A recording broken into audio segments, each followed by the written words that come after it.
Assalamualaikum warahmatullahi wabarakatuh. Alhamdulillahirabbil alamin. Alhamdulillahilladzi dan ayat budaya hadir. Apa kabar saya hari ini? Sehat? Alhamdulillah sehat soalnya bulan Ramadan hari Jumat. Indonesia itu merdeka gitu ya. Indonesia merdeka 9 Ramadan 1364 Hijriah. 9 Ramadan itu hari Jumat. Indonesia merdeka hari Jumat, bulannya Ramadan. Ini kalau bulan hari Jumat, hari berkah di bulan yang berkah. Insya Allah Allah memberi atas pertemuan kita hari ini, dan bahasan kita ini bukan bahasan main-main ya, kaleng-kaleng gitu ya. Itu bukan biaya orang tua. Ini organisasi terkecil tapi paling penting dalam semua negara. Judulnya menemukan rasa sebagai orang tua. Kenapa judulnya kayak gitu kan? Ini udah lama di orang tua. Di sini barangkali ada yang sudah dari 20 tahun, 30 tahun gitu ya. Insya Allah udah selesai lah. Tapi ini pesan juga dari Guru kami. Ternyata sebelum kita bicara teknis, teknik-teknik parenting, metode-metode parenting yang sekarang terlalu banyak dan sedikit juga orang-orang yang kebingungan ya, mau pakai parenting yang versi soft parenting atau yang hard parenting gitu ya, karena semuanya punya alasan yang baik yang benar gitu ya, macam-macam. Kami menilai ada yang sebenarnya harusnya lebih dulu kita bahas, itu tentang ini. Karena kita insya Allah sama-sama tahu ya, sama-sama paham. Tapi kita sendiri dulu. Ternyata ada yang tidak kalah bahaya daripada putus asa. Putus asa bahaya atau yang mudah? Bahaya. Orang bilang kalau nggak makan, manusia masih bisa bertahan hidup sampai sekian minggu. Bahkan ada yang bilang katanya sampai 1 bulanan. Ya tadi itu. Tapi kalau nggak minum katanya hanya bisa bertahan hidup sekitar 3 hari. Tapi kalau nggak punya ya kalau nggak punya asa, nggak punya harapan, alias putus asa, bahkan per detik itu manusia bisa mengakhiri hidupnya. Ini bahaya. Putus asa. Orang-orang yang depresi sekarang itu lagi masa yang banyak dan sekarang. Tapi ternyata ada yang tidak kalah bahaya daripada putus asa. Apa itu putus asa? Ya, saat sudah tidak ada rasa lagi. Sudah bisa bayangkan ya, kalau dari keluarga sudah tidak punya rasa lagi, kan berbahaya. Tapi yang kami maksud di sini adalah bagaimana rasa kita dengan Allah. Itu yang kita bahas insyaallah. Yang menggunakan rasa sebagai orang tua, sebagai rasa insyaallah. Kita sudah dibahas sedikit. Ya saya Kak Suri. Segitu aja biasanya kenalannya. Nggak dilengkapin sampai lengkap gitu ya. Biar itu aja gitu. Sosmednya di @kak_suri, boleh silakan di follow, hubungan dan komunikasi dan seterusnya bisa di situ. Yang aktivitasnya di PPA Institut Jakarta, kami Jakarta, Bapak Ibu yang muda.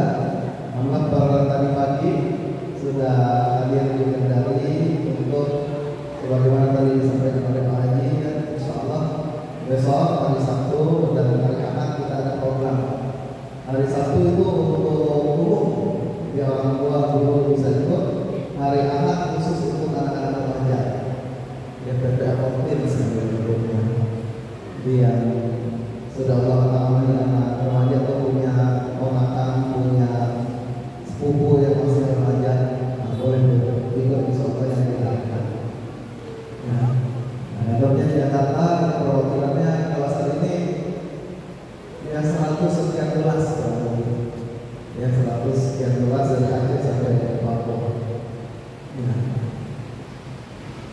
Ada macam-macam programnya sebenarnya, ada yang untuk guru, ada yang untuk karyawan, ada yang untuk guru. Ada program juga untuk guru, dan saya juga nulis 2 buku. Jadi baru 2 buku. Yang pertama judulnya Nyontek Positif, nyontek tapi positif. Saya judulnya kayak gitu, dan nanti kita langsung ke sekolah-sekolah. Yang kedua judulnya Indonesia, Cahaya untuk Indonesia. Di buku menjawab tantangan Indonesia Emas 2045 seperti itu. Kita langsung saja Bapak Ibu yang muda. Kita mulai sesi ini dengan sebuah pertanyaan. Pertanyaannya simpel, sederhana, dan jawabannya sangat mudah. Semuanya pasti bisa. Tadi kalau guru-guru dan dosen yang belum menikah ya, yang belum dosen. Jawabannya masih di anak niat nih, soal apa juga. Pertanyaannya adalah, ayah bunda, apakah menjadi orang tua adalah pilihan Anda? Yang sudah jadi orang tua boleh angkat? Yang sudah jadi orang tua ya? Ini asli yang sudah orang tua ya? Iya. Pertanyaannya, apakah menjadi orang tua adalah pilihan Anda? Jawabannya iya. Yang mungkin dipaksa gitu ya. Tidak ada anaknya gitu ya. Insya Allah jadi pilihan. Karena memang sekarang ada orang yang menikah, tapi mereka komitmen sebelum menikah untuk tidak memiliki anak. Betul ya? Apa istilahnya? Child free.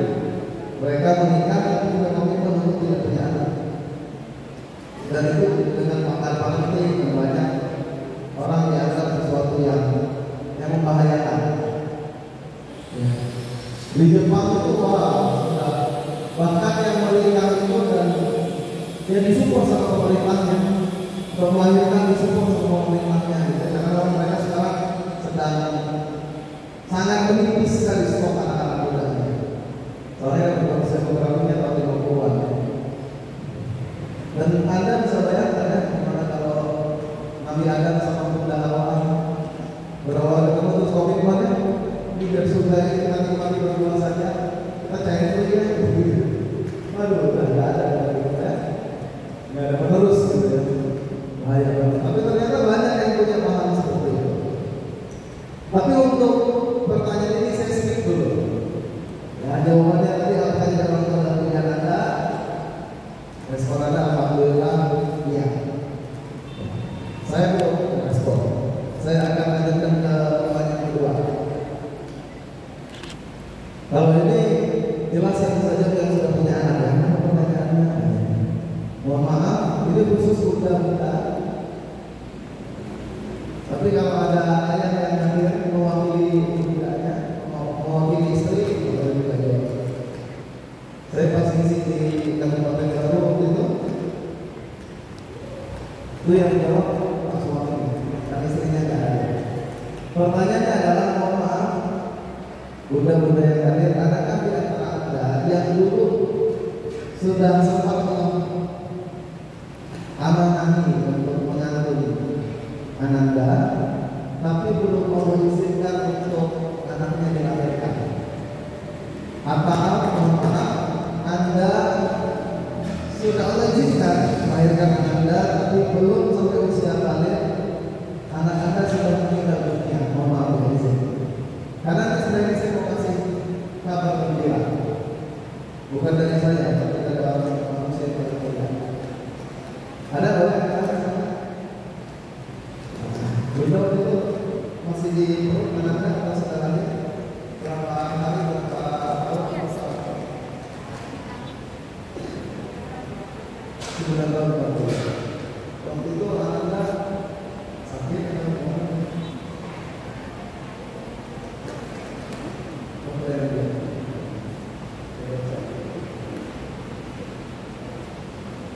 nanti ada kabar. Sudah banyak hadisnya, saya sampai dari sini. Ini insya Allah sudah bisa, sangat bisa dilakukan. Kalau dia ada lagi, udah usia berapa? 4 bulan masih dalam kandungan atau ada lagi yang iya. Berapa bulan itu usia anak? 5 bulan dalam kandungan. Ada lagi? Cukup ya. Kalau tadi banyak ya. Ada yang baru ya, anaknya baru lahir kemudian meninggal dunia. Saya ketika di sini kabupaten baru itu, sang anak anda, bapak ibu ayah bunda, sang istri itu lagi proses melahirkan. Ya. Beliau menyampaikan ke saya, Kak, anak saya meninggal saat istri minta anak 9. Bisa bayangkan orang memperjuangkan sendirian rumah pada rumah seperti itu. Ada yang anaknya meninggal di dalam kandungan usianya 9 bulan. Itu ada yang menyampaikan itu ya, ketika ngisi usia 9 bulan. Kita bisa bayangkan ya, orang tua yang lain dengan sadar ya mengizinkan untuk disesat di bedah besar dan punya harapan ketika proses itu selesai melihat anaknya dalam keadaan sehat walafiat.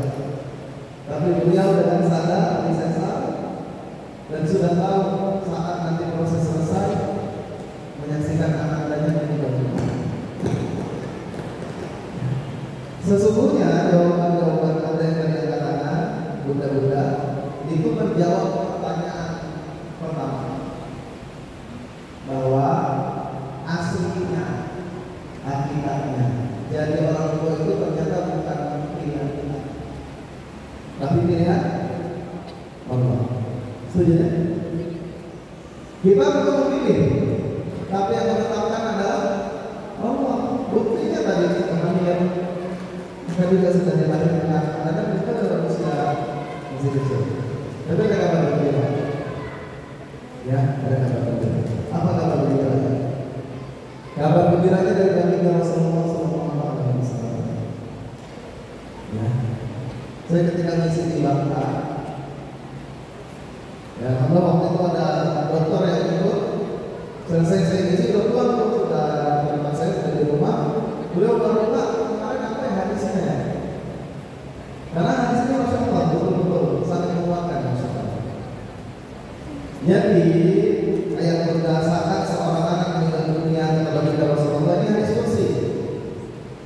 Saat seorang anak meninggal dunia, Allah bertanya kepada malaikat. Apa kata Allah? Allah berfirman, apakah kalian mencabut nyawa anak hambaku? Ya, kalau mereka menjawab iya. Allah kemudian bertanya lagi, apakah kalian mencabut nyawa buah hatinya? Dua pertanyaan serupa tapi dengan diksi yang beda itu. Yang pertama anak hambaku, yang kedua buah hatinya. Yang pertama berarti mengatakan bahwa ini kan hambanya Allah. Tugas hamba yang manut. Yang kedua itu dimensi kita manusianya, aspek kita manusianya.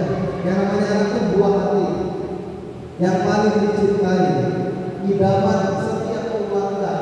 Sebesar apapun rumahnya, semewah apapun rumahnya, pasti kurang rasanya kalau ada cium kalau anak datang kita. Betul ya? Allah bertanya sampai 2 kali. Bapak Ibu yang muda, ketika Allah bertanya dengan pertanyaan barusan, apakah pertanyaan itu membuktikan Allah tidak tahu tentang kejadian yang sudah terjadi? Tidak. Allah tahu semuanya. Saya izin bertanya. Ini jawabannya adalah dalam hadis riwayat Muslim. Hadisnya sahih. Bapak Ibu yang muda, takdir seorang anak itu meninggal dunia, kapan Allah tetapkan? Kapan Allah tetapkan takdir bahwa mohon maafnya anak Anda tadi anak muda meninggal dalam usia 9 tahun 4 bulan, usia 5 bulan 4 bulan dalam kandungan. Kapan Allah tetapkan? Apa jawabannya? Ya? Kapan Allah tetapkan? Bapak Ibu yang muda, dalam hadis riwayat Muslim, takdir seluruh makhluk kita memang nggak tahu, tapi Allah tahu kan? Takdir seluruh makhluk itu sudah Allah tetapkan. Kapan? 50.000 tahun sebelum langit dan bumi Allah ciptakan. Betul? Karena makhluk pertama yang Allah ciptakan adalah apa? Pena. Allah kemudian perintahkan kepada pena. Kata Allah, wahai pena, tulislah. Kata pena, ya Allah, apa yang aku tulis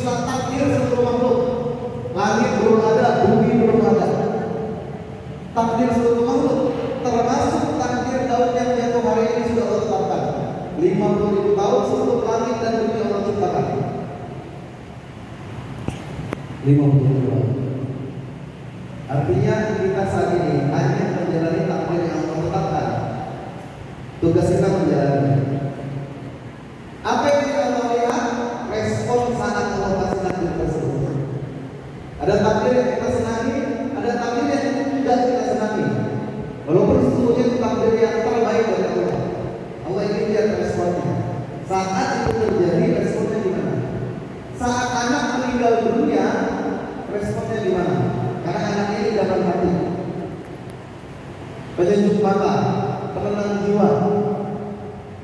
Saat hal itu terjadi, responnya gimana? Maka Allah bertanya, ini pertanyaan utamanya, pertanyaan pentingnya. Apa yang diucapkan Imam Bakri? Malaikat menjawab, dia memujimu dan mengucapkan inna lillahi wa inna ilaihi raji'un. Jadi respon bunda ketika itu terjadi ini.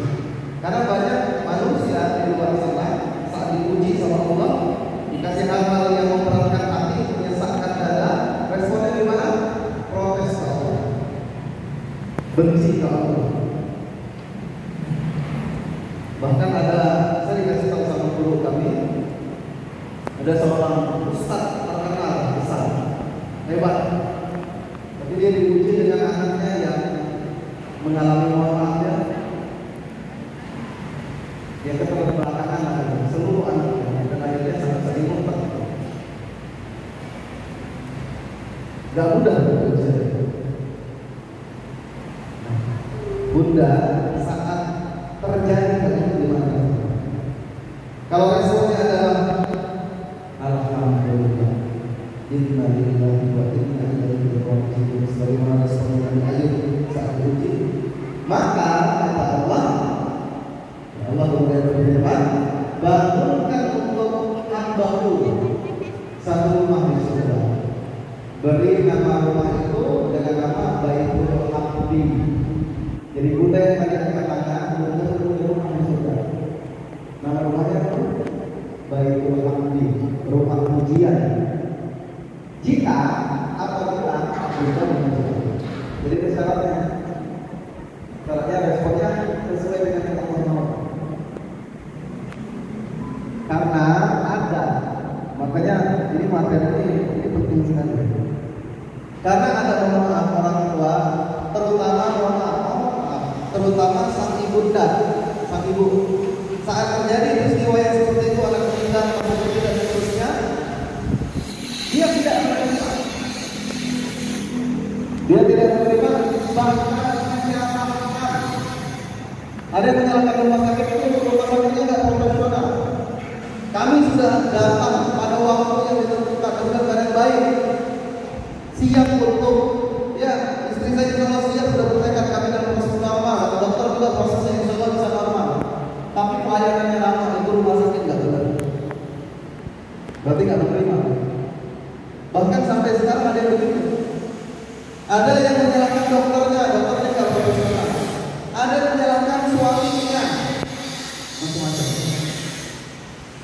Ya, responnya seperti apa? Kalau seperti yang Allah harapkan, maka Allah masuk surga. Insyaallah. Kalau enggak, berarti akan terus diuji sama Allah. Jadi bunda yang tadi angkat tangannya ada 3 orang. Insya Allah sudah punya rumah di surga. Syaratnya apa? Menerima. Alhamdulillah. Karena takdir dari Allah semuanya baik. Bahkan bukan baik ya, tapi baik. Betul? Terus takdir dari Allah baik. Maka harusnya kita terima dan mengucapkan alhamdulillah dan dia mengucapkan.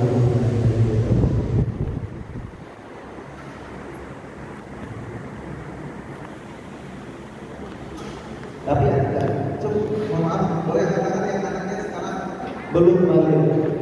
Boleh katakan yang belum balik, anaknya belum balik. Ada yang balik, ada yang belum balik ya, sekarang. Punya anak, ada yang belum balik.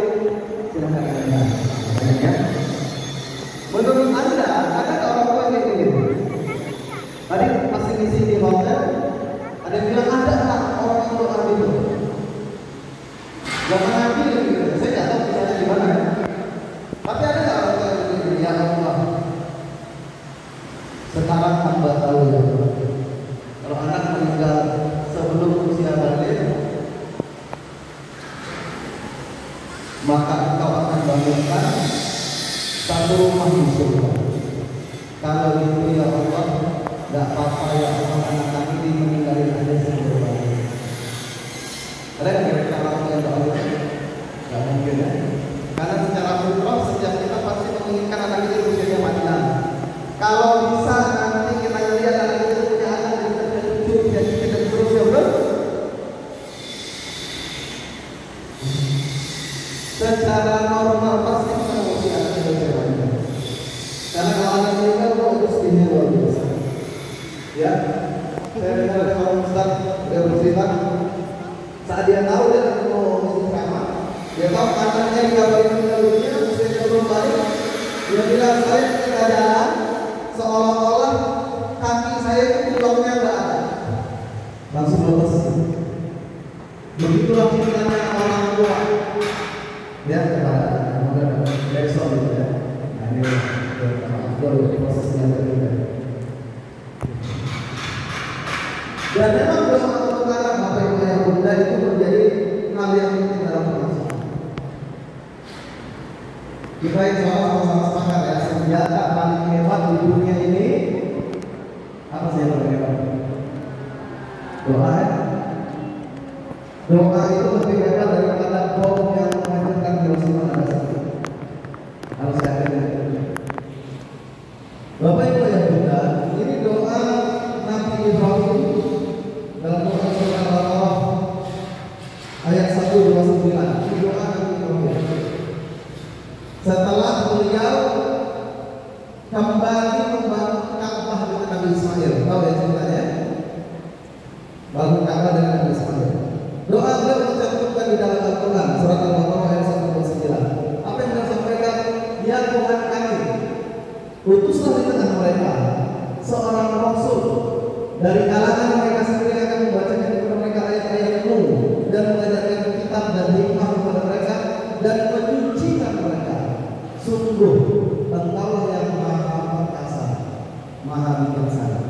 Doa ini ayat muda kemudian Allah kabulkan kan? Allah kabulkan kan ini? Ini doa Nabi Ibrahim, bapaknya para nabi, Abul Anbiya. Allah kabulkan? Iya. Pertanyaan selanjutnya, kenapa Allah kabulkan? Itu doanya saat Nabi Ismail masih ada, bahkan baru selesai bangun Ka'bah bersama dengan Nabi Ismail. Kapan Allah kabulkan? Apakah saat Nabi Ismail masih hidup?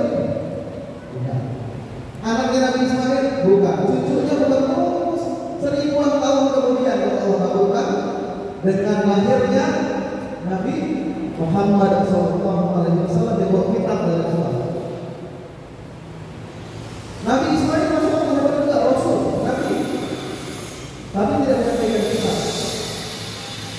Artinya Bapak Ibu yang Bunda, sekali lagi ya, senjata paling hebat yang Allah kasih ke kita itu namanya doa. Ini feel yang harus dapat. Karena sekarang banyak orang tahu tentang hebatnya doa, tapi ketika berdoa nggak tahu makhluk. Nabi Ayub sekali beliau berdoa, Allahumma anni masaliyat dulu wa anta arhamur-rahimin. Allah kabulkan doa itu, langsung doa yang memancar, beliau mati penyakitnya selesai dan semua masalahnya selesai. Allah kabulkan. Nabi Yunus sekali beliau berdoa. Apa doa Nabi Yunus? La ilaha illa anta subhanaka inni kuntu minadz dzalimin. Masalahnya selesai, Allah keluarkan dari pertikaian yang besar. Nabi Ibrahim sekali beliau berdoa, Allah selesaikan dari masalah yang sangat berat. Yang ujung dari masalah itu kalau logika manusia kematian. Dilempar ke dalam api. Apa doa beliau? Hasbunallahu wa ni'mal wakil. Itu saja. Sederhana. Tapi karena sepenuh rasa, makanya yang paling penting di dunia ini Bapak Ibu Ayah Bunda, jangan sampai hilang rasa kepada Allah. Jangan sampai lost connected ke Allah. Itu bahaya yang paling besar. Sekarang kita lagi duduk di masjid, ada yang saat ini sedang merasa dilihatin sama Allah, ada yang ya udah gitu duduk. Jadi kalau di sini berarti semuanya sedang merasa dilihat sama Allah. Aku senang banget. Kita lagi duduk di dalam masjid ngomongin tentang Allah nih, Allah lagi ngomongin kita di hadapan orang kita. Allah curhat-curhatan kita dan dinaungi sama saya malaikat, insya Allah. Dan di tempatnya Allah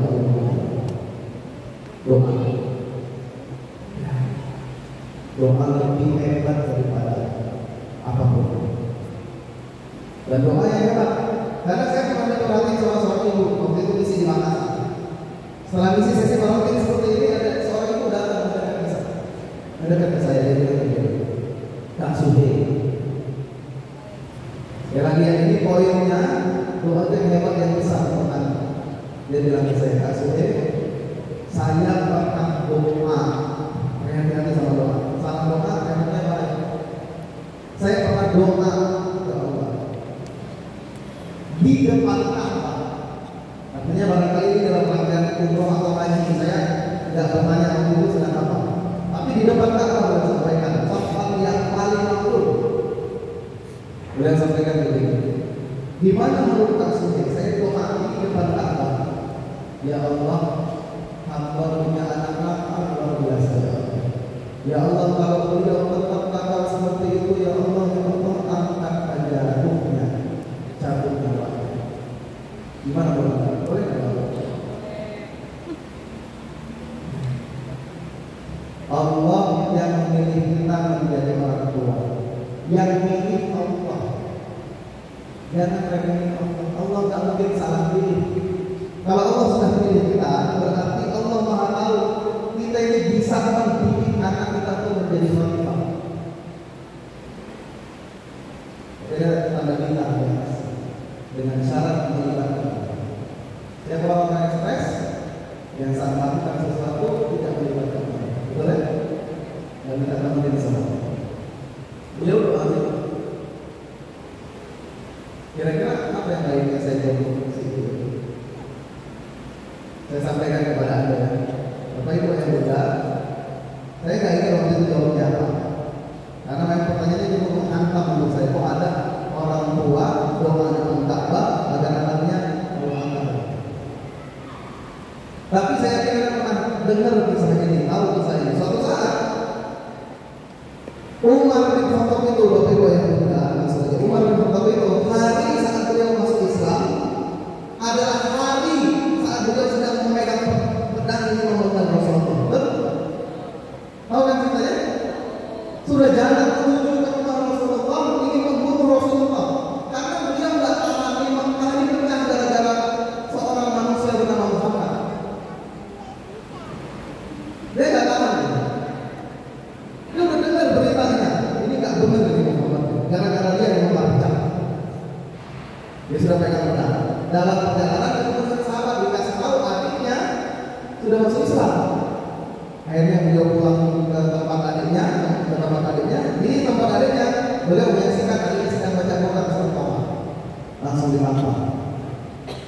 Berdarah adiknya, hati beliau sebagai seorang kakak haru, sedih, kok sampai melakukan yang seperti itu kepada adik sendiri. Ya, dan kemudian beliau izin untuk baca suhuf, waktu itu belum dibukukan. Jika beliau baca, tersentuh hatinya, hari dia kali ini membunuh berbalik jadi hari di mana ingin masuk Islam. Jadi jangan pernah remehkan. Saya ketika di sini Padang, nggak betul yang nggak saya bilang. Doa orang tua itu Allah kabulkan. Jadi dia cerita, saya punya adik, ini kisah beliau langsung. Saya punya adik yang sudah, adik saya ini mohon maaf pakai narkoba. Kami tahu sekeluarga dan selalu dinasihati stop berhenti.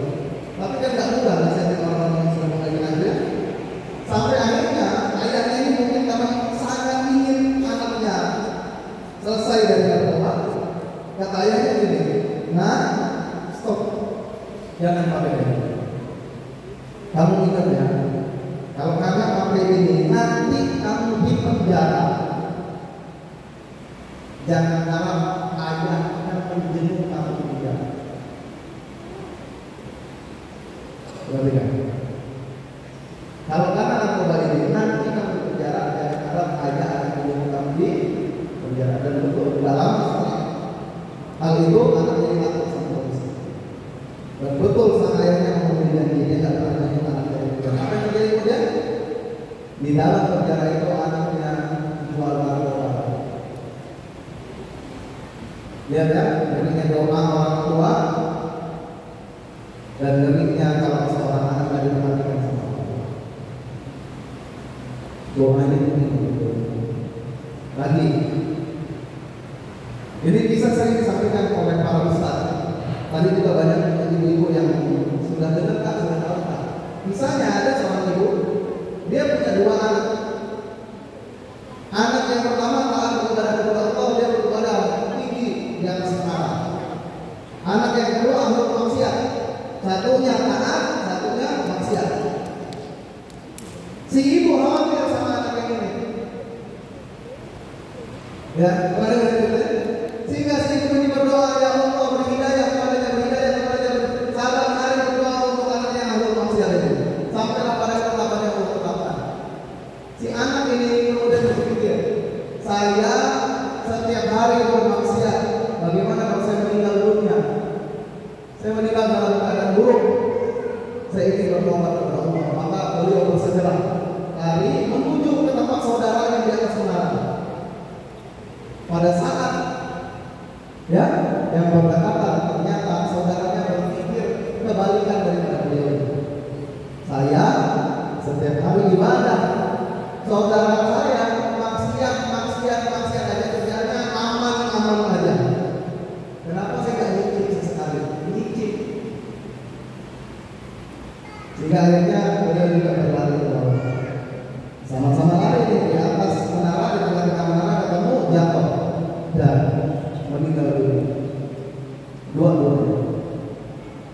Yang mana yang suruh Fatimah, yang mana suruh Fatimah? Yang tahu kan betul? Yang satu kalau kasihnya belum terhitung, tapi dia sudah action, sudah berlari mau kita maksiat. Itulah dahsyatnya doa orang tua. Kata baginda Rasulullah, doa orang tua pada ibadah bunda, doa buruk doa orang tua. Berada realisnya, doa buruk doa orang tua. Di dunia ini yang paling hebat namanya doa. Kemudian ada satu video, kalau ditayangkan itu suaranya tidak jelas ya. Saya ketika ngisi di rumah ini, ada seorang, beliau ini praktisi parenting, buku-buku parenting beliau juga, dan suaminya sering mengadakan event parenting, undang trainer nasional, dibawa ke rumahnya. Ya, selesai acara kami dari jam 8 sampai jam 18 di Sumedang, yang di hotel-hotel. Selesai acara beliau bilang kayak gini, sekarang saya sadar, ternyata ini yang saya cari selama ini, ketemunya baru di sini. Selama ini saya belajar tentang ilmu parenting, metode parenting, tentang bagaimana cara mendidik anak dan seterusnya. Tapi saya masih galau dalam mendidik anak. Apa yang bikin beliau galau? Karena selama ini kalau ada masalah dengan anaknya, beliau pakai ilmu parenting itu. Tapi hanya ilmu parentingnya, bisa dipahami maksudnya? Tapi bukan kesadaran bahwa anak adalah milik Allah. Harusnya doa dulu ke Allah baru pakai ilmunya. Bapak Ibu yang muda, saya yakin ada semua semangat. Siapa yang menjadikan anak-anak kita menjadi anak yang soleh-soleh? Siapa? Allah. Bukan cara kita, bukan ilmu kita. Ilmu penting di dunia, tentunya sebab akibat. Ilmu penting, tapi ketetapan itu dari Allah. Beliau bilang saya sekarang sudah ketemu jawaban. Ya, maka alumni kami Bapak Ibu yang muda, setelah itu kelas parenting di rumahnya dijadikan amal surga. Ada alumni parenting yang ada beliau, namanya Mbak Ria, yang kita namanya Mbak Rika. Ada videonya. Mbak Ria cerita ke saya dengan WhatsApp yang sangat panjang. Dia cerita tentang suaminya kasus, suami saya tadi tidak kelas 4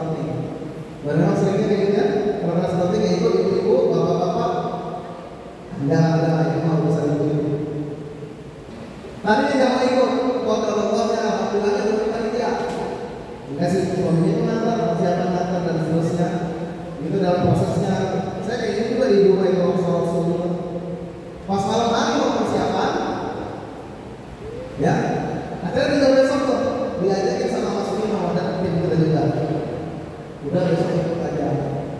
Si istri nggak nyangka, beliau tuh ngajakin pada zaman berapa sih? Ya karena masih siar sudah diajakin. Kok malam itu mau ikut? Alhamdulillah tak setelah itu sudah beliau berubah 180 derajat. Tadinya kasar dengan anak kalau ngomong itu keras, marah-marah. Sekarang nih kalau bangun sholat subuh biasanya, segala macam ada ya. Sekarang kalau bangunin anak begini sedikit, subuh bangun sambil bisa puji. Dan bangun ternyata sama. Di rumah saya kan sekarang ada taman surganya. Taman surga itu ruang baca, tempat sholat. Ini ada ruangan khusus untuk mendekat ke Allah. Kesadarannya penting betul. Kesadarannya penting. Teknik penting, tapi jauh lebih daripada teknik adalah keterlibatan Allah dalam keluarga. Kenapa di dunia ini ada maksiat? Kenapa ada korupsi sampai triliunan, ratusan triliun? Karena semua maksiat ini yang kami yakini terjadi karena manusia menghilangkan Allah dalam hidupnya. Setuju? Gak mungkin ada manusia berani berzina kalau dia yakini Allah sedang melihat. Betul? Ada nggak benda? Mohon maaf ya. Ada orang yang berzina, laki-laki dan perempuan. Kata si laki-laki, dek, sebelum kita berzina, izin dulu ke Allah. Al-Fatihah. Semua yang maksiat dia menyediakan Allah dalam hidup. Berarti semua kebaikan melibatkan Allah dalam hidup. Cara melibatkan Allah apa? Doa. Every miracle. Semua keajaiban, semua mukjizat kepada Rasul. Every miracle always comes from prayer. Semua keajaiban selalu berawal dari doa. Dari kita Nabi Ibrahim, semua. Nabi Musa di depan lautan ada doanya, ada keimanannya kepada Allah.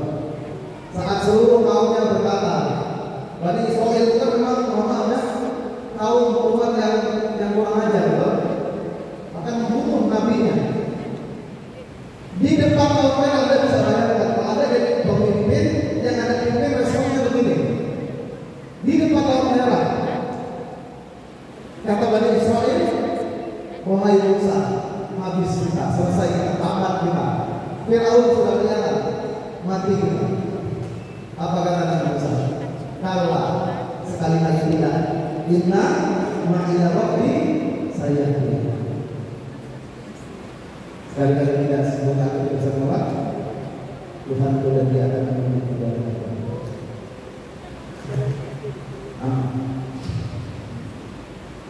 Bapak Ibu yang muda, tentu sebagai orang tua kita berdoa untuk memanjangkan umur anak kita dan anak kita jadi anak yang soleh lagi. Kata kuncinya apa tadi? Doa. Itu senjata utama, yang lain bantah. Jadi mindsetnya sekarang berbeda. Ikhtiar itu bukan yang utama, ikhtiar itu pelengkap. Kadang-kadang Allah kasih hasil tanpa kita ikhtiar. Ikhtiar buminya. Contohnya siapa? Nabi Yunus. Betul? Nabi Yunus dakwahi kaumnya nggak ikut. Nabi Yunus sebenarnya meninggalkan kaumnya, kemudian Nabi Yunus untuk ingatkan dengan masuk ke dalam perut ikan paus. Di dalam perut ikan paus Nabi Yunus bertaubat, dikata kuncinya taubat. Kemudian berdoa kepada Allah. Setelah berdoa kepada Allah, Allah buat ikannya berada di perut ikan lain. Nabi Yunus kemudian dikeluarkan. Nabi Yunus kemudian berteduh di bawah pohon batu, makan buahnya, agak segar, kembali kepada kaumnya. Apa yang terjadi? Tanpa didakwahi lagi. Tanpa didakwahi lagi, seluruh kaumnya beriman kepada Allah. Belum ada ikhtiar sebagai manusia. Jadi core-nya doa yang lain berdoa. Kembali mindset ini penting bagi kita.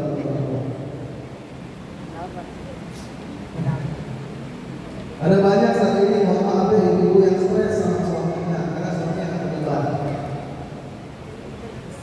Ada banyak ibu-ibu, bapak-bapak yang stres, anaknya nggak bisa dinasihati lagi. Nasihat yang sering hadir ke kami, Kak Sude, anak kami saat masih SD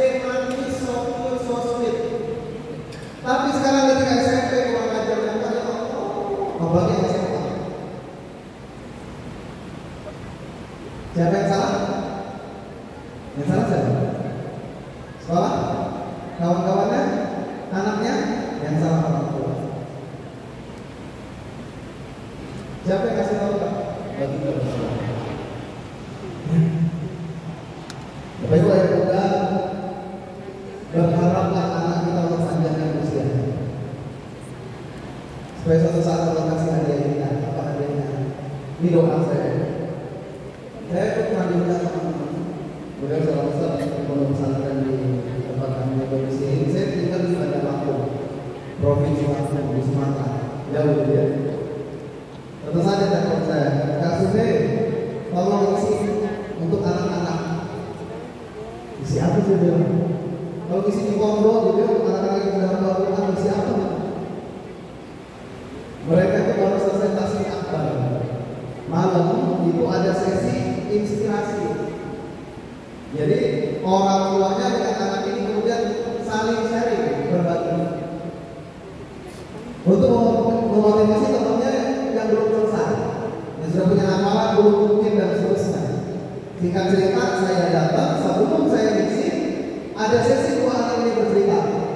Cerita pertama adalah seorang anak, beliau Bapak Ibu yang muda di pondok itu aslinya tidak diterima. Jadi nggak ada nomor induk siswanya, nomor induk santrinya nggak ada. Kenapa beliau pondok di situ?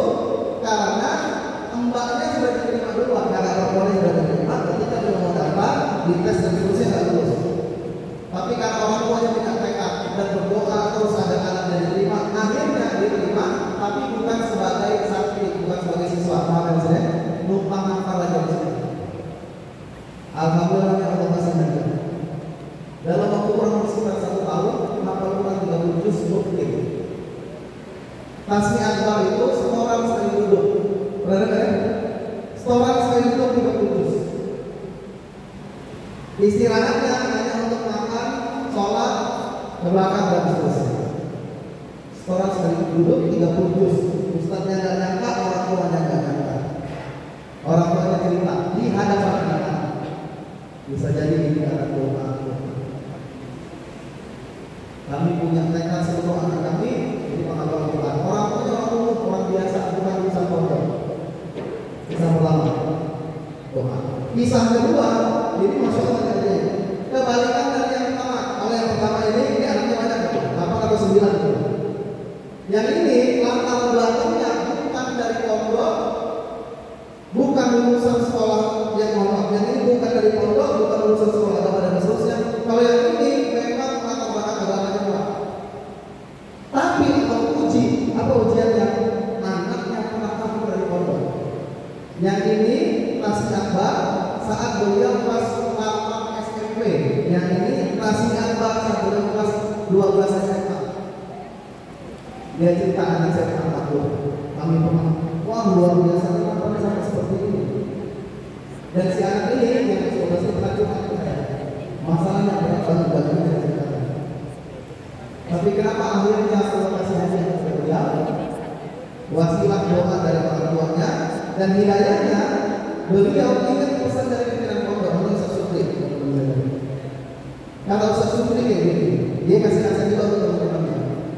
Mungkin itu bukan di sini. Kata beliau, dia ingat pesan dari Ustaz Supri. Mungkin itu bukan di sini. Mungkin itu dalam kehidupan sehari-hari dalam praktek Al-Quran. Komitmen itu buat Allah yang cinta kepada beliau, Allah dan Allah kasih hadiah. Hafal Quran, lihat bukan karena kita, bukan karena orang. Jangan karena kita, bahkan sekelas Nabi Nuh gak bisa kasih hidayah kepada istrinya, gak bisa kasih hidayah kepada anaknya. Nabi ulul azmi dari ratusan ribu nabi. Di ratusan ribu nabi itu yang ulul azminya ada apa? Salahnya Nabi Nuh. Nabi Nuh ini nabi yang istimewa. Tapi sehebat-hebatnya Nabi Nuh gak bisa kasih hidayah kepada anaknya, gak bisa kasih hidayah kepada istrinya. Nabi Ibrahim ulul azmi juga. Sebutannya bapaknya para nabi, tapi gak bisa kasih hidayah kepada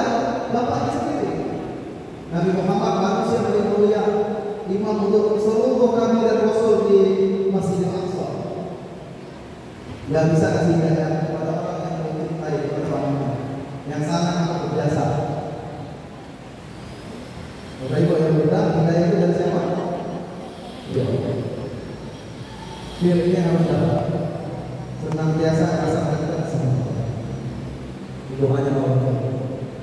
Kalau kita bicara misi pengasuhan, ada di dalam Al-Quran. Misi pengasuhan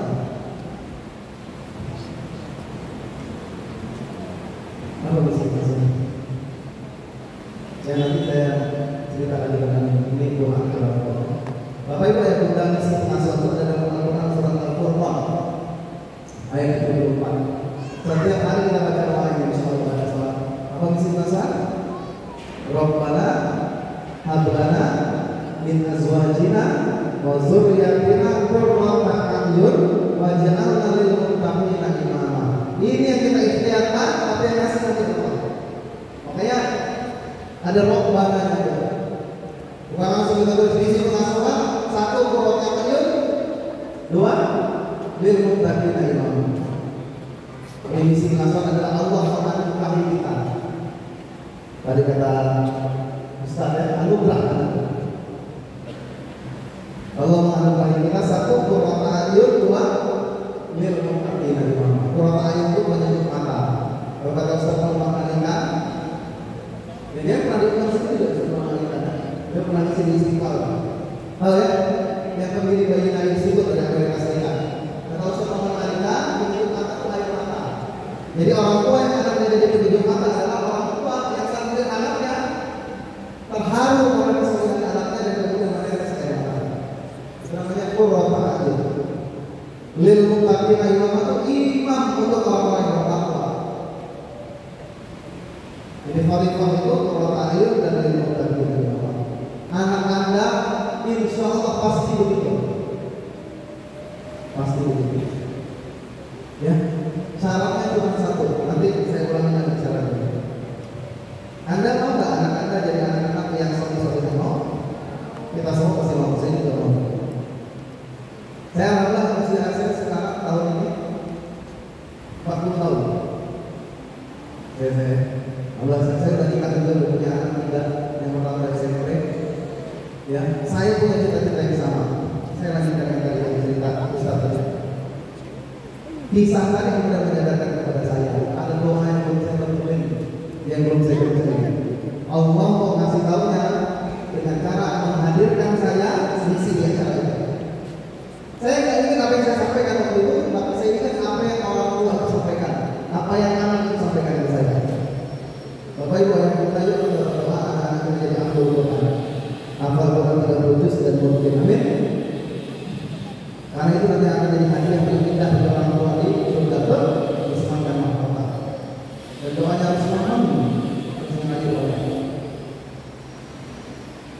Anak juga bisa kasih syafaat. Udah tahu ya? Nanti di surga, ini kalau saya ceritakan nanti panjang ceritanya. Ini anak kita bisa kasih syafaat di surga. Karena nanti di surga ada seorang anak yang dia nggak mau masuk surga kecuali dia dengan orang tuanya. Dan akhirnya orang tuanya yang tadinya di neraka Allah masukkan ke dalam surga.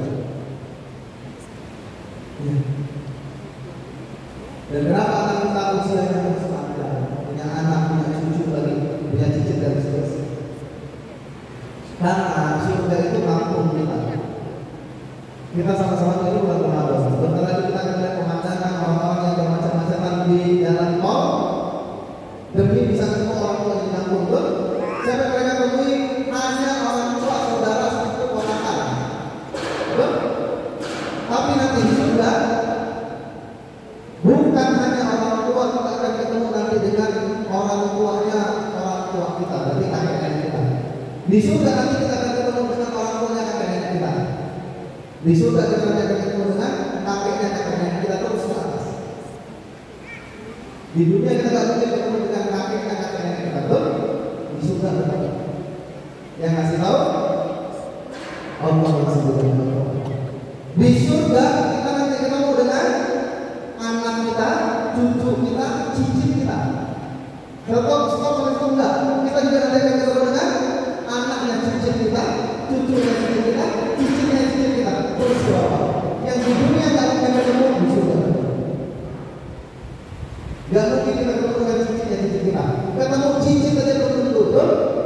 di surga. Syaratnya mereka bertakwa. Syaratnya mereka jadi orang adil dan berkorban. Dan insya Allah kita bisa. Kenapa? Karena kita yang memilih Allah, anak kita sudah Allah berkali dengan fitrah. Pasti jadi orang adil dan berkorban tidak mampu. Syaratnya berbeda. Allah tahu kita pasti bisa menjadikan anak kita khalifah. Syaratnya ini.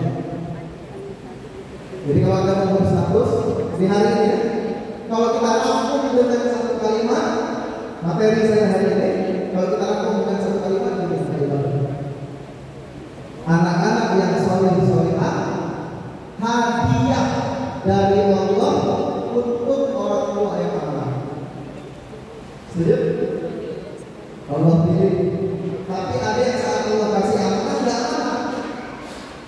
Dia mendidik anaknya bukan dengan maunya Allah, tapi mau dia. Dia mendidik anaknya bukan dengan sifatnya, tapi dengan suka-suka dia.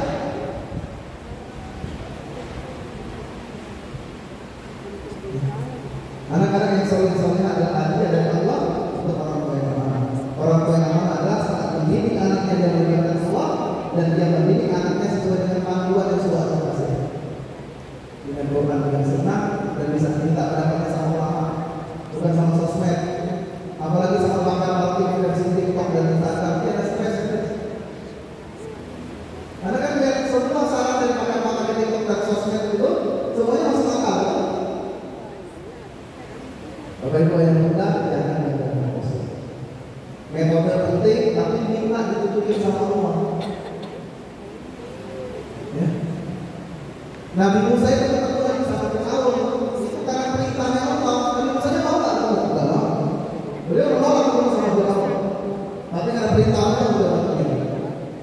Walaupun beliau bilang kalau itu berdoa supaya dikawin sama saudaranya. Dan akhirnya Allah ACC itu berdoa. Kalau nggak kayak gini bisa terjadi. Ya. Ada anak yang usianya sudah 30 tahun, tapi dia nggak punya anak. Gara-gara apa? Trauma akibat kekerasan dari ayahnya. Jadi kalau Anda melihat saat ini ada orang-orang yang tidak wajar, itu karena dia punya luka-luka di masa lalu. Kalau kata orang-orang sekarang kita percaya, luka pengasuhan, luka batin, itu akibat apa? Orang tua yang tidak amanah. Ya, kita baru aja disebutkan dengan seorang anak saat lagi main futsal, kemudian menyakiti teman futsalnya itu. Kenapa ada anak yang gampang membuli dan gampang dibuli? Tidak semua anak bisa dibuli, betul? Pembuli itu mencari mangsa. Mohon maaf, sama seperti orang-orang LGBT, dia cari mangsa. Tidak semua orang bisa dijadikan rekan dia. Pembuli juga itu juga dari mangsa. Jadi ada kenapa ada anak yang gampang membuli dan gampang dibuli? Sebabnya sama. Satu, gara-gara di rumah anak-anak ini sering dibuli sama orang tua. Jadi kesalahannya bermula dari rumah. Maka dalam teori kami, dia pendekatan parenting tauhid, Bapak Ibu yang muda, kalau ada anak-anak yang nakal, sebabnya karena mereka tidak merasakan surga di rumahnya. Harusnya baiti jannati, tapi yang mereka rasakan adalah baiti nari. Rumahku nerakaku. Di rumahku diomelin, dioceh-ocehin, ya dikritik, dikasih nasihat terus, ditanya mana PR-nya, kapan kamu berubah dan seterusnya, panas. Maka dia cari surga di tempat lain. Celakanya yang dia kira surga itu ternyata itu adalah sesungguhnya. Karena di situ dia ketemu narkoba dan seterusnya. Ya, karena seterusnya. Orang tua yang tidak sama ini kan kemudian melahirkan anak-anak yang kegerus sama bencana. Dunia ini sekarang lagi dalam bencana besar. Setuju ya? Indonesia itu tidak baik-baik saja. Dunianya dengan sosial media yang tidak baik-baik saja. Dalam budaya Islam dan bencana terbesar adalah saat kita tidak sadar sedang dalam bencana. Kalau kita tahu tsunami akan datang, itu sudah siap belum? Berarti kalau tahunya sebulan sebelumnya, atau seminggu sebelumnya orang sudah pada dulu. Tapi bencana itu yang besar dampaknya kan tidak tahu. Seperti yang di Aceh, di Maluku kan. Efeknya apa? Karena anak yang berada dalam bencana masih mager, baper, rebahan, instan, nasi stroberi, nasi durian, nasi durian. Kalau nasi stroberi kan dari luar itu mereka cerdas, tapi mentalnya lembek. Gampang diterima gitu masuk kerja, tapi pas kerja nggak tahan. Ya, dikit-dikit toksik gitu. Kalau nasi durian dari luar katanya sangat adem gitu, durian. Tapi dalamnya sangat lembek. Mana zaman sekarang segala macam tapi karakternya mentalnya. Dan mereka gampang banget dengan sindrom. Misalnya itu sindrom. Saya nggak bahas banyak lebar, tapi jadi fitnah besar. Banyak nggak masuk waktu lagi dari Korea, nggak mau kuliah. Saya terus nggak mau kuliah lagi. Saya nanti nggak ke Korea. Hidup dia sekitar Korea. Ya, ini kerja sama nih. Ikut mereka. Ya sampai rekor mulai antri berjam-jam. Yang untung siapa yang mereka? Sampai 32 triliun. Bungkusnya itu 399 juta. Selebriti versus sindrom itu artinya sindrom memuja selebriti. Jadi nggak wajar juga itu. Ya, bungkusnya itu dijual 599 juta. Nugget doang. Satu nugget bentuknya emas, laku 1,4 miliar. Ya, ada yang bunuh diri gara-gara idolnya bunuh diri. Ada yang menjadikan bonus pembunuhan. Ada agama cewek. Di Argentina ada agama namanya Iglesia Maradoniana. Siapa ini simpangnya Maradona? Pengikutnya 200.000. Mereka bangun gereja sendiri. Bukan main-main, bukan cuma teori, retorika, dijadiin. Ya, jalur pornografi itu sama tidak pernah narkoba. Banyak kan mana dulu dengan sekarang yang jalur pornografi sekarang. Karena medianya banyak. Zaman dulu teman-teman yang begitu, mereka harus ikut luar biasa. Zaman sekarang banyak. Anak kecil pacaran, kemudian papa-mama ayah bunda. Ya, bahkan nggak sedikit ada SD yang hamil.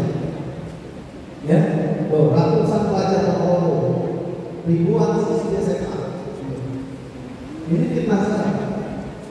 Ada orang yang mau maaf ya, serius saya ikutin dan dalam perendahan sama. Ada nggak mungkin anak saya yang tahu.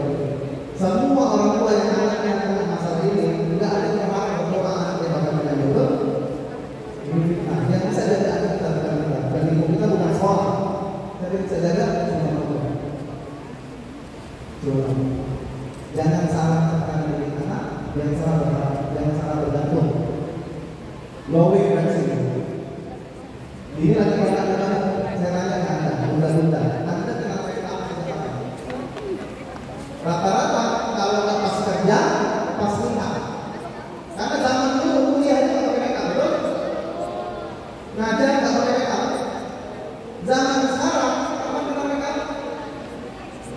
Jangankan kuliah, SD sekarang udah pakai makeup. Ini era yang menggelinding, dunia oriented. Ya, jadi anak kita dikepung dengan luar biasa informasi mereka, flowing information, banjir informasi. Kalau kita dikurung sama Quran Sunnah, error pasti. Kalau orang tua nggak ada attachment, ini tentang teori. Banyak materi teoritis, nggak mungkin dibahas di sini. Kalau nggak dikurung dengan pembelajaran kita dari orang tua, bukan. Ya, kalau orang luar mereka dengan teori itu mereka ini. Shifting mindset tentang Jeffrey ini kan baru-baru ini dari tato. Zaman dulu tato itu memang segala macam. Zaman sekarang tato apa ya? Ya, WHO bisa kemudian sekitar 2002. Banyak anak-anak yang dulu. Ya, bisa sampai berhubungan dan seterusnya. Kasus bullying tiap tahun naik. Perhatikan baik-baik.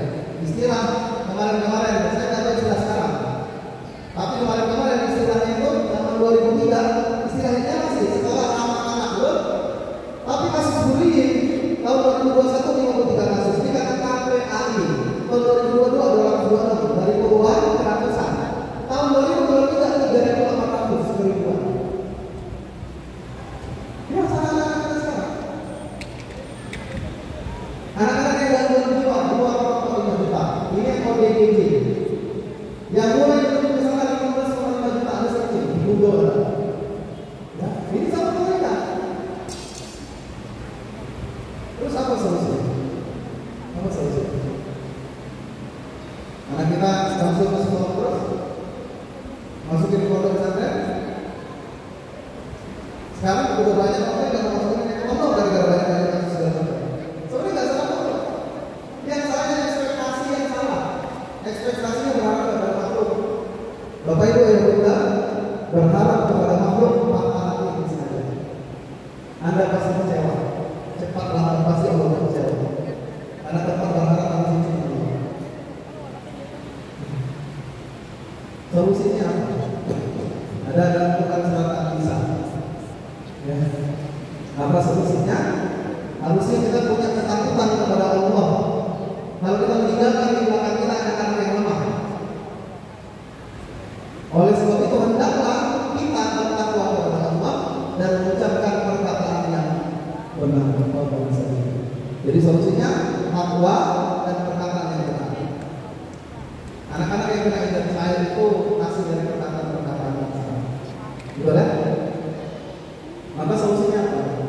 Satu, taubat seluruh. Mohon maaf ya, saya banyak ketemu dengan orang tua yang saat anaknya ada masalah, fokusnya mau benerin anak. Gimana kan caranya kak? Apa harus ketemu psikolog? Apakah diterapi dari kasus? Saya terapi sudah. Apakah begini dan seterusnya? Apa solusi pertama? Gak akan anaknya berubah. Kalau berubah, nanti dia balik lagi. Kalau orang tuanya berubah, semua keadilan itu kan kesadaran. Nabi Yunus itu, kenapa akhirnya Allah masukkan ke dalam perut ikan paus? Karena beliau tidak komplain dan perasaan marah. Tapi beliau akhirnya sadar dan berdoa taubat dulu, menyadari semua masalah karena dosa-dosa yang sampai ke dalam doa. Saya nggak tahu masalah Anda apa aja. Bisa jadi ada yang punya masalah berlapis-lapis seperti Nabi Yunus. Ketika di belakang dengan pasangan bermasalah, dengan anak bermasalah, dengan ekonomi bermasalah. Solusinya apa? Sama, mulai dari taubat. Baca pesan cinta dari Allah, baru kemudian nanti insya Allah Allah akan tunjuki obatnya apa. Dan dia orang berbeda. Dan bisa satu formula yang kita yang ada ceramah, ya, Ustaz Adi Hidayat, ada seorang ibu yang bertanya, ada Ustaz Adi Hidayat atau kata psikolog, lakukan ini, kita praktek dulu tentu kita kerja. Bisa jadi bahwa, ya, jadi solusinya taubat. Kita bertobat kepada Allah terus sendiri, ananda sesuai dengan maunya, sesuai dengan Tuhan sendiri. Solusi utama adalah iman dan takwa yang akan menjaga diri ananda. Iman dan takwa itu yang harus kita jadikan prioritas utama. Setuju? Ini kerja keras orang tua. Ya, uang banyak itu harus jadi investasi supaya anak kita jadi anak yang bertakwa. Sekolah ini partner, jangan dijadikan berharap. Kita kerjasama sama sekolah. Guru-guru, bapak ibu yang muda, orang tua ideologis. Guru ini posisinya mulia. Kata para ulama, rakyat manut sama raja-raja, raja-raja manut sama ulama. Jangan pernah kita kecil guru. Ngomongin guru dan seterusnya. Anda sama-sama guru. Anda guru biologis, guru di sini guru ideologis. Anda orang tua biologis, guru di sini orang tua ideologis. Inti nasihat Umar Hakim, Abu Sufyan, semuanya tentang iman takwa. Nabi Yakub punya anak belasan anak yang beriman cuma 2, yaitu Nabi Yusuf dan Benjamin. Tahu ya? Tapi di akhir hidupnya seluruh anaknya beriman, termasuk abang-abangnya Nabi Yakub yang ingin membunuh Nabi Yusuf. Seluruh.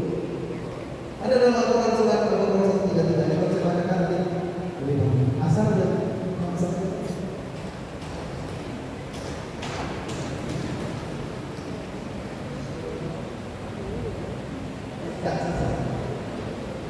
oh jam 3 lewat ya. Masih bisa. Ya. Ini saya percepat saja. Jadi bisa sekarang sampai podcast dan kelas yang insyaallah ya. Lihat kalimat mereka dari seorang sangat gitu. Jadi kalau ayahnya begini, insyaallah anak-anaknya kemarin ini generasi khotbah yang berkembang. Apa kata Sa'ad bin Abi Waqqas? Nah, lebih baik kalian mati kelaparan dalam keadaan beriman daripada hidup kekenyangan dalam keadaan takut. Kalau prinsip jadi ini pasti nggak ada korupsi. Dan anehnya memang korupsi kaya. Karena memang mereka tidak uang. Dan warisan terbaik. Ada Umar bin Abdul Aziz dan Isa bin Abdul Malik. Isa bin Abdul Malik ini jadi setelah Umar bin Abdul Aziz. Umar bin Abdul Aziz ini cucunya Umar bin Khattab. Ketika wafat, Umar bin Abdul Aziz mewariskan 18 dinar. 9 dinar untuk proses pemakaman beliau, 9 dinar untuk 11 anaknya. Jadi per anak tak nyampe 1 dinar. Kalau setelah beliau mewariskan 1 juta dinar per anak, bayangkan kalau bayangkan 1 juta dinar, 1 dinar itu 2 sekian gram. 1 juta dinar. Tapi di kemudian hari anaknya Hisham bin Abdul Malik mengemis di tengah pasar. Anaknya Umar bin Abdul Aziz sedekah 100 dirham, kuda terbaik yang seperti ini. Bekal terbaik iman. Ya, Bapak Ibu yang berkah gitu kan. Kalau kita beriman kepada Allah, bertakwa kepada Allah, Allah pasti kasih jalan keluar dan kasih rezeki dari arah yang tidak terduga. Anak soleh-soleh itu rezeki. Kak, saya sekarang ilmunya belum banyak kalau kita bertakwa kepada Allah yang ngajarin langsung.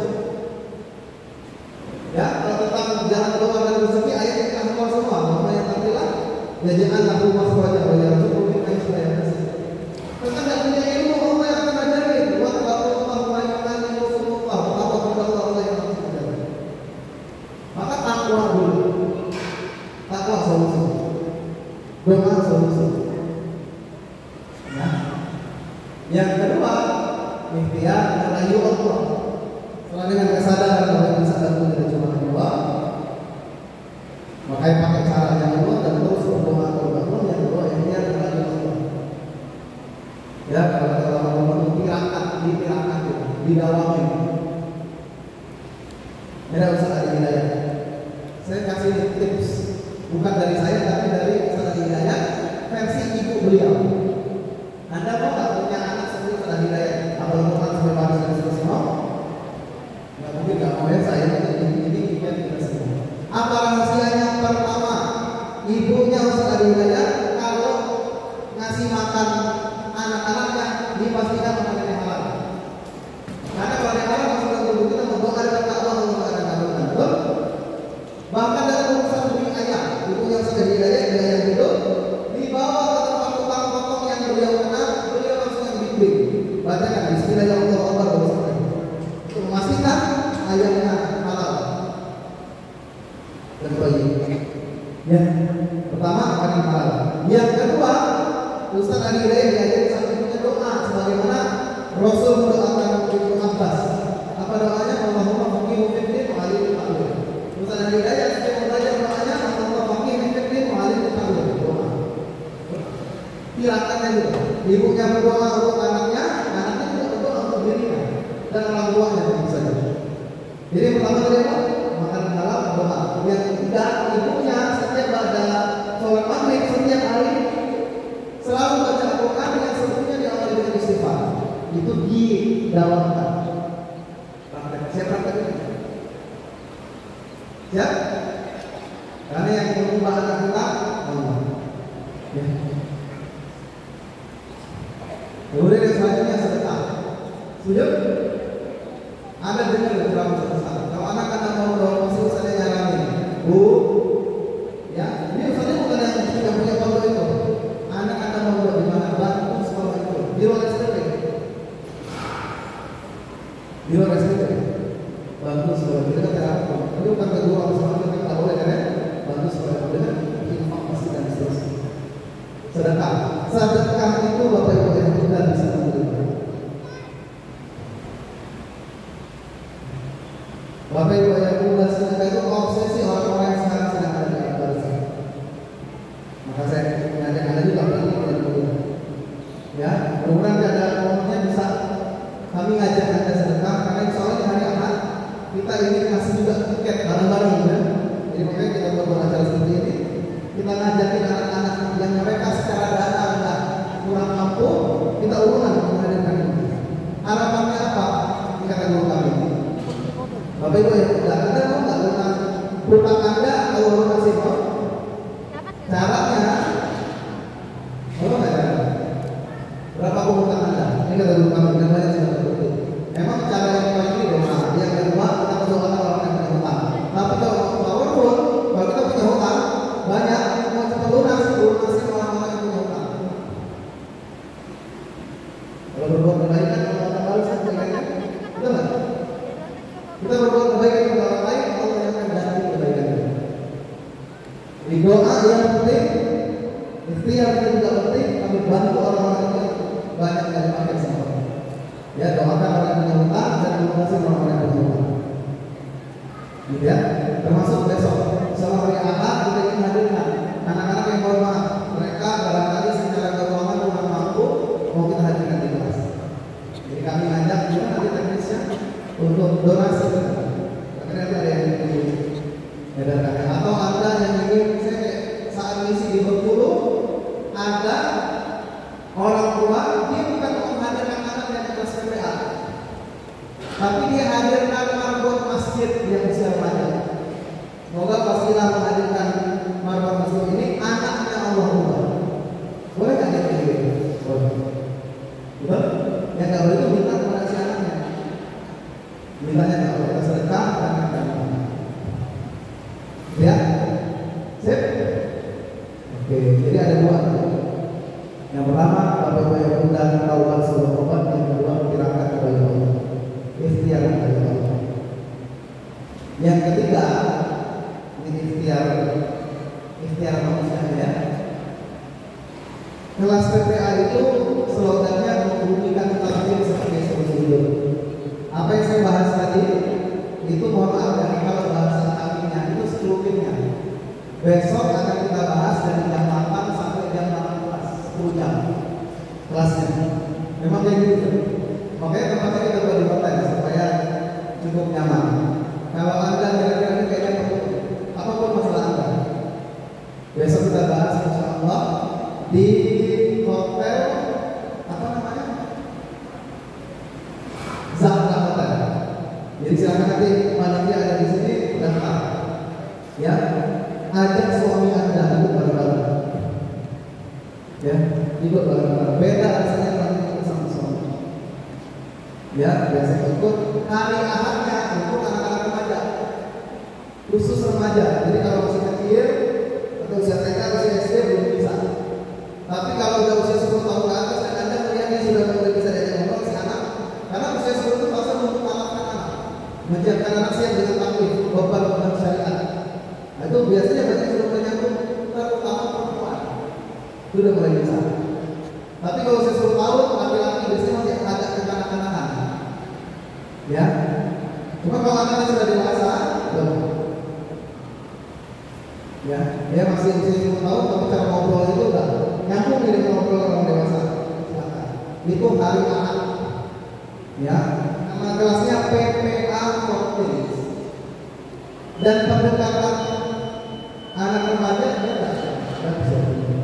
Pendekatan anak remaja memang beda dengan orang dewasa. Pendekatan anak remaja itu pendekatan masa depan.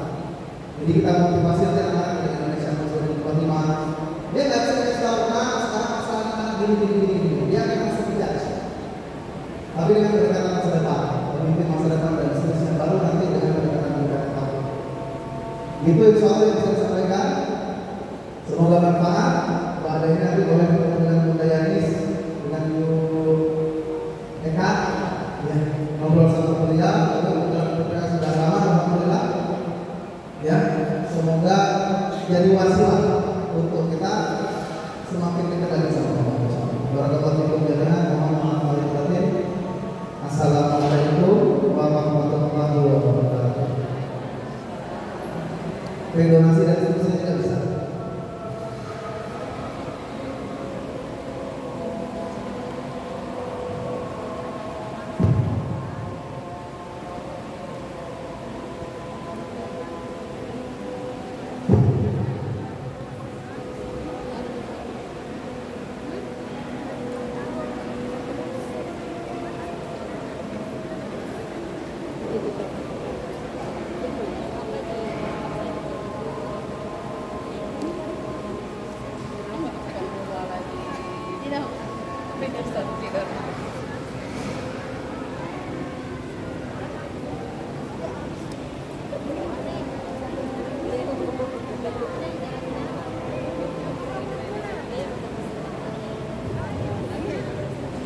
Bapak Ibu sekalian,